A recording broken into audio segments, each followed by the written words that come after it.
प्रवेश वर्मा जी ने कहा कि पंजाब की गाड़ियां घूम रही हैं, पता नहीं कौन लोग हैं उनमें। सारे पंजाबी आतंकवादी हैं?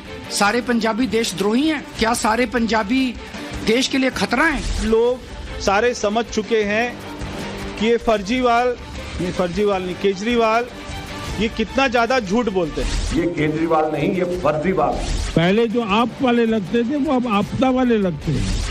ये शाब्दिक प्रहार और पलटवार, ये तकरार, ये शब्द बाणों की बेहिसाब बौछार और ज्यादा तीव्र होने वाली है, क्योंकि इंद्रप्रस्थ के इस वोट युद्ध में उस भगवाधारी योगी की सीधी एंट्री होने वाली है, जो सियासी समर में अपने शत्रुओं पर प्रचंड वेग से वार करने के लिए विख्यात हैं, जो अरविंद केजरीवाल पर आक्रामक रहे हैं। दिल्ली को इस आम आदमी पार्टी ने नरक बना के रख दिया है। तो इसके अंदर अगर आपको देखना है, कोई टॉप टू बॉटम सभी लोग भ्रष्टाचार में लिप्त हैं, वो दिल्ली में आम आदमी पार्टी है। जब व्यक्ति जेल में जाता है ना, उसकी बुद्धि भी पलट जाती है। अरविंद केजरीवाल की बुद्धि भी भ्रम में पड़ गई है। दिल्ली के गली गली में योगी आदित्यनाथ की गूंज सुनाई पड़ने लगी है। कुछ ही घंटों बाद यूपी के सीएम योगी की रैली यहां शुरू हो जाएगी। यूपी के मुख्यमंत्री योगी आदित्यनाथ दिल्ली में 4 दिन रैली करने वाले हैं। 23 जनवरी, 28 जनवरी, 30 जनवरी और 1 फरवरी। अब इन 4 दिनों में वो 14 रैलियां करने वाले हैं। बड़ी बात यह कि यहाँ सिर्फ अरविंद केजरीवाल बनाम योगी आदित्यनाथ की लड़ाई नहीं होने वाली है, बल्कि दिल्ली में एक और लड़ाई की बिसात बिछने वाली है। दिल्ली चुनाव में इस बार अखिलेश यादव बनाम योगी आदित्यनाथ की लड़ाई होने वाली है। अब ये कैसे होगा और क्यों होगा, इसके बारे में विस्तार से आपको बताएंगे, लेकिन उससे पहले जान लीजिए कि दिल्ली के रण में योगी का प्लान 14 क्या है। मतलब अधूरे राज्य की सत्ता की लड़ाई राष्ट्रीय होने वाली है। हिंदुत्व की धुरी पर सनातनी थ्योरी गढ़कर सियासी हवा का रुख मोड़ने के लिए विख्यात योगी आदित्यनाथ की पहले दिन 1-2 नहीं बल्कि 3 रैलियां दिल्ली में होने वाली हैं। 23 जनवरी को योगी 3 रैली करेंगे, 28 जनवरी को 4 रैलियां करेंगे, 30 जनवरी को 4 रैलियां करेंगे, जबकि 1 फरवरी को दिल्ली में सीएम योगी 3 रैली करेंगे। सवाल है कि दिल्ली की गलियों में योगी की रैलियों का कितना असर होगा। क्या वाकई योगी आदित्यनाथ की एंट्री बीजेपी के लिए मास्टर स्ट्रोक साबित होने वाली है? क्या योगी अपने सनातनी शब्दों से दिल्ली वालों के दिल में कमल खिला देंगे? इन तमाम सवालों का जवाब जानने से पहले जान लीजिए कि 23 जनवरी को जिस जनकपुरी में बीजेपी के लिए वोट मांगने वाले हैं योगी, वहां कैसी तैयारी है। मौजूद हैं दिल्ली की जनकपुरी विधानसभा में। 40 फुटा रोड आप मेरे पीछे देख सकते हैं, चाणक्य प्लेस। यहीं पर आने वाले हैं उत्तर प्रदेश के मुख्यमंत्री योगी आदित्यनाथ। तो योगी आदित्यनाथ हर उस जगह पर जाते हैं जहां पर चुनाव होता है। तो योगी आदित्यनाथ का जो परफॉर्मेंस है वो जबरदस्त है। प्रवीण कुमार जो है आम आदमी पार्टी से जनकपुरी विधानसभा से प्रत्याशी हैं और भारतीय जनता पार्टी से हैं आशीष सूद। सिर्फ जनकपुरी ही नहीं, किराड़ी और उत्तम नगर में भी योगी की रैली होने वाली है।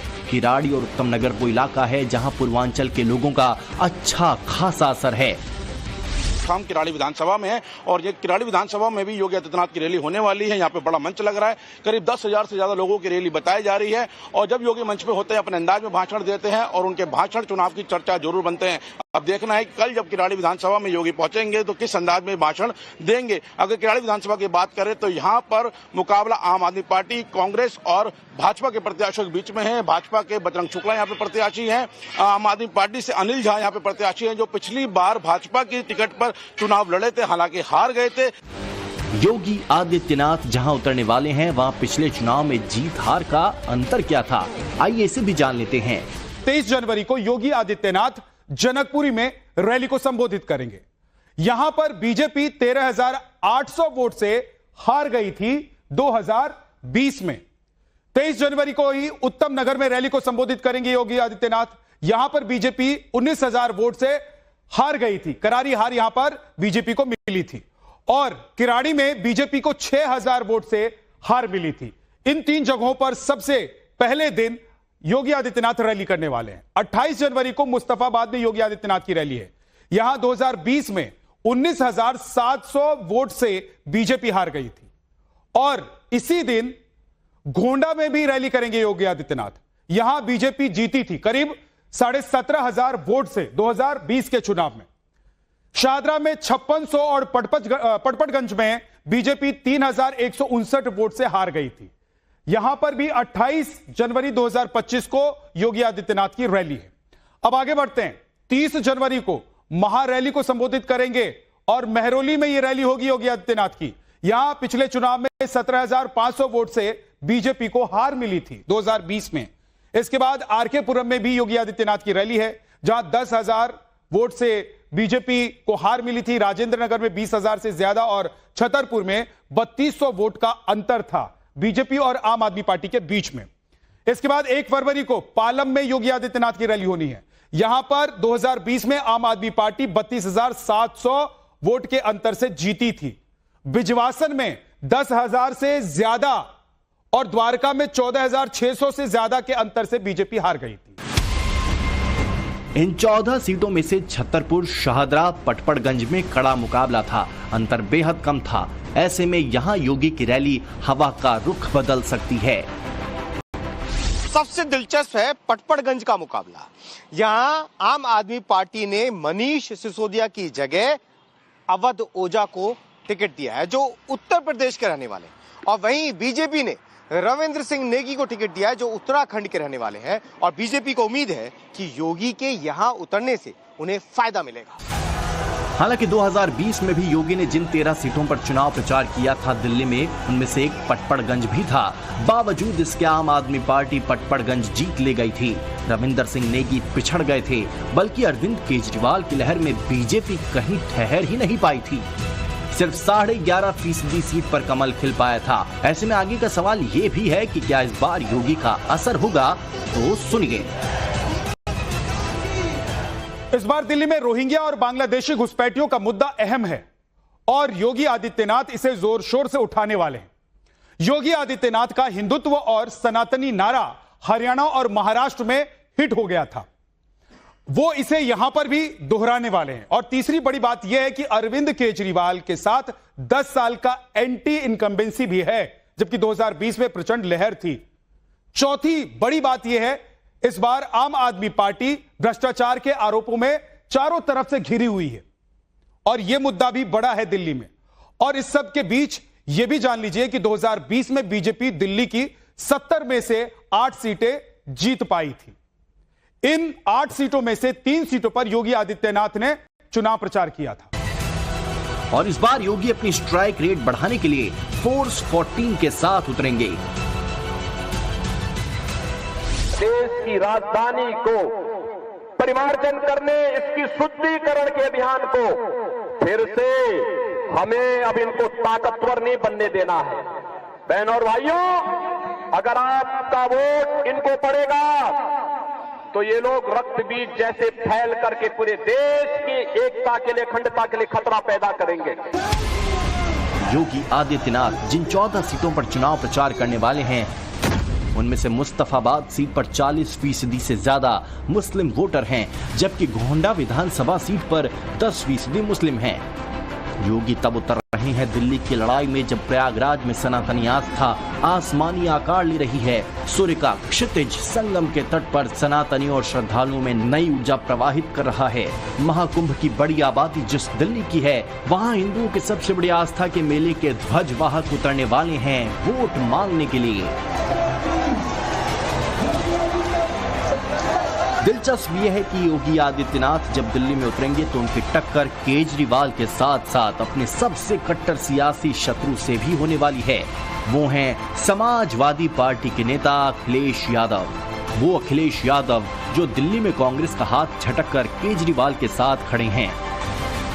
इंडिया गठबंधन के बनते समय यही कहा गया था, जो रीजनल पार्टी जहां मजबूत है उस रीजनल पार्टी को इंडिया गठबंधन मजबूत करेगा।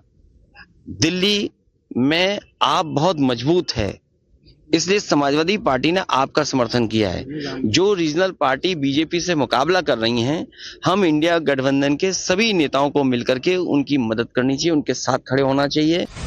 यूपी के 2 राजनीतिक दुश्मन दिल्ली में भी टकराने वाले हैं, क्योंकि अखिलेश यादव न सिर्फ अरविंद केजरीवाल के साथ खड़े रहने का ऐलान कर रहे हैं, बल्कि आम आदमी पार्टी के लिए अपील कर रहे हैं। अरविंद केजरीवाल को नैतिक समर्थन दे रहे हैं, उनके लिए मुस्लिम वोटर को संदेश दे रहे हैं। उनकी पार्टी की मीडिया सेल आपके लिए एक्टिव है। यही वजह है कि समाजवादी पार्टी के कैंडिडेट भले ही दिल्ली की गली में साइकिल लेकर न उतरे हों, मगर अखिलेश यादव जिस अंदाज में केजरीवाल के साथ खड़े रहने की प्रतिबद्धता दोहरा रही हैं, लखनऊ में बैठकर दिल्ली के लिए माहौल तैयार कर रहे हैं। ये अहम इसलिए भी है क्योंकि रिपोर्ट के मुताबिक दिल्ली के 16 विधानसभा में पूर्वांचली वोटर अहम फैक्टर हैं। लक्ष्मीनगर, त्रिलोकपुरी और संगम विहार जैसे विधानसभा सीटों पर 30% से ज्यादा पूर्वांचल के मतदाता हैं। यही वजह है कि दिल्ली में बीजेपी बनाम केजरीवाल की लड़ाई के बीच योगी और अखिलेश के बीच टक्कर की बात कही जा रही है। अब जब योगी दिल्ली में फोर्स 14 के साथ उतरने वाले हैं तो इसका क्या असर होगा, इसे जानने के लिए टाइम्स नाउ नव भारत के रिपोर्टर ने लोगों से बात की। उन्होंने क्या कहा, सुनिए जरा। विधानसभा में योगी आदित्यनाथ आके प्रचार करेंगे, क्या प्रभाव पड़ता हुआ देख रहे हैं? बहुत ज्यादा प्रभाव पड़ेगा। पहले भी प्रभाव पड़ा है, उनके नाम से ही प्रभाव है। कोई प्रभाव नहीं पड़ेगा। कोई प्रभाव नहीं पड़ेगा? जी नहीं। जोश बढ़ जाएगा लोगों में? बिल्कुल बिल्कुल। कार्यकर्ताओं में यूपी में बढ़ता है ना, ऐसे यहाँ पड़ेगा। जैसे यूपी में बढ़ता है ना, ऐसे यहाँ पड़ेगा। योगी आदित्यनाथ के आने से कोई प्रभाव पड़ेगा? पड़ेगा। या ऐसे आएंगे बाबा चले जाएंगे? नहीं, पड़ेगा।